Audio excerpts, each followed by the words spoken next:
अगली खबर की तरफ बढ़ते हैं। ड्रग्स केस में अनन्या पांडे से सोमवार को दोबारा पूछताछ की जाएगी। सूत्रों के हवाले से खबर है कि अनन्या पांडे को सोमवार को फिर नारकोटिक्स कंट्रोल ब्यूरो के सामने पेश होना होगा। व्हाट्सएप चैट में ड्रग्स केस के खुलासे को लेकर एक बार फिर एनसीबी अनन्या पांडे से पूछताछ करेगी। शुक्रवार को एनसीबी ने 4 घंटे तक पूछताछ की थी। अब सोमवार एक बार फिर से पूछताछ होगी अनन्या पांडे से।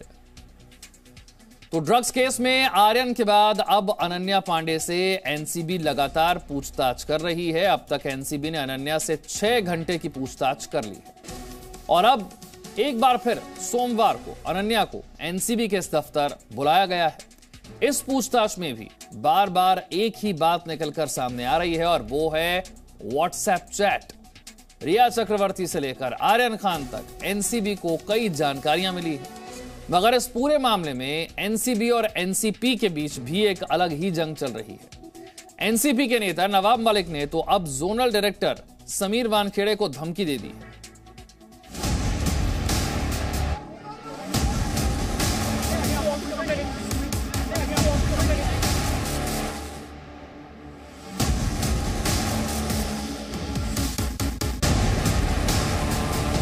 बॉलीवुड ड्रग्स केस के तार जैसे जैसे खुल रहे हैं, कई नामी स्टार किड्स के नाम सामने आते जा रहे हैं।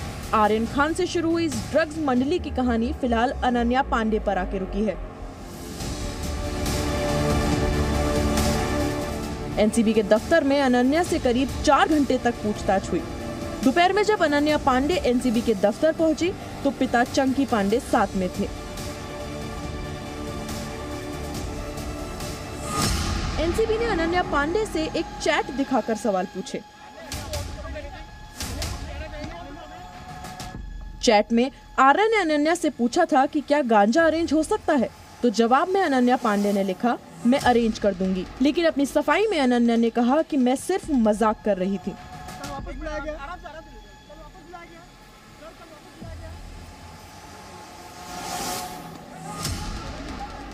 सूत्रों के हवाले से खबर ये भी है कि अनन्या ने एनसीबी को बताया कि वो सिगरेट के बारे में बात कर रही थी। अपनी सफाई में अनन्या ने ड्रग्स लेने या फिर किसी पेडलर को जानने से भी इनकार कर दिया है। अब सोमवार को एक बार फिर अनन्या से पूछताछ की जाएगी।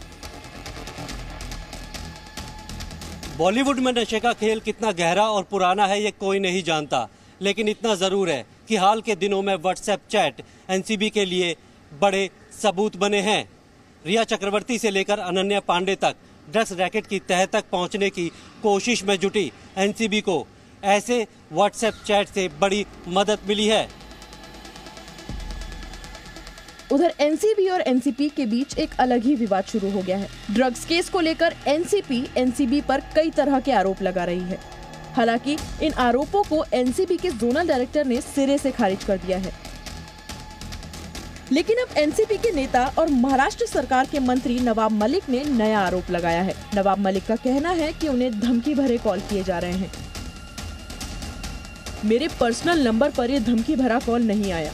ये कॉल मेरे ऑफिशियल नंबर पर आया, जिसे मेरे सुरक्षा कर्मियों ने अटेंड किया था।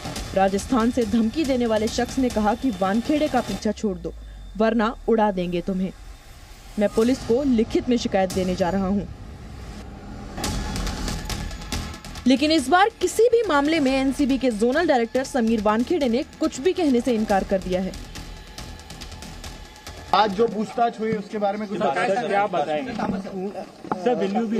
इस बारे में कुछ ज्यादा जानकारी नहीं देंगे आपको, क्योंकि इन्वेस्टिगेशन जारी है, तो कुछ भी कहना मुश्किल।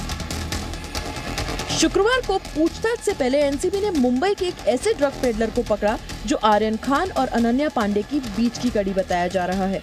इसके अलावा एनसीबी ने गुरुवार की ही रात उस आरोपी के पास से कुछ बरामदगी भी की है। पकड़े गए शख्स का कनेक्शन आरोपी अचित कुमार, आर्यन खान और अरबाज मर्चेंट से भी पाया गया है। माना जा रहा है कि एनसीबी की कार्रवाई की जद में बॉलीवुड के कुछ और चेहरे भी सामने आ सकते हैं। अब सोमवार को अनन्या पांडे को एक बार फिर एनसीबी के सामने पेश होना है और इस बार एनसीबी शायद उनके सामने और भी कड़े सवालों के साथ बैठे। लेकिन बड़ा सवाल ये है कि क्या अनन्या पांडे के पास एनसीबी के सवालों का जवाब होगा? अमित राम से राजीव रंजन और अंकुर त्यागी के साथ Rakesh Trivedi, Zee media, Mumbai. Presenting V News app, available on Google Play and App Store. Download it now.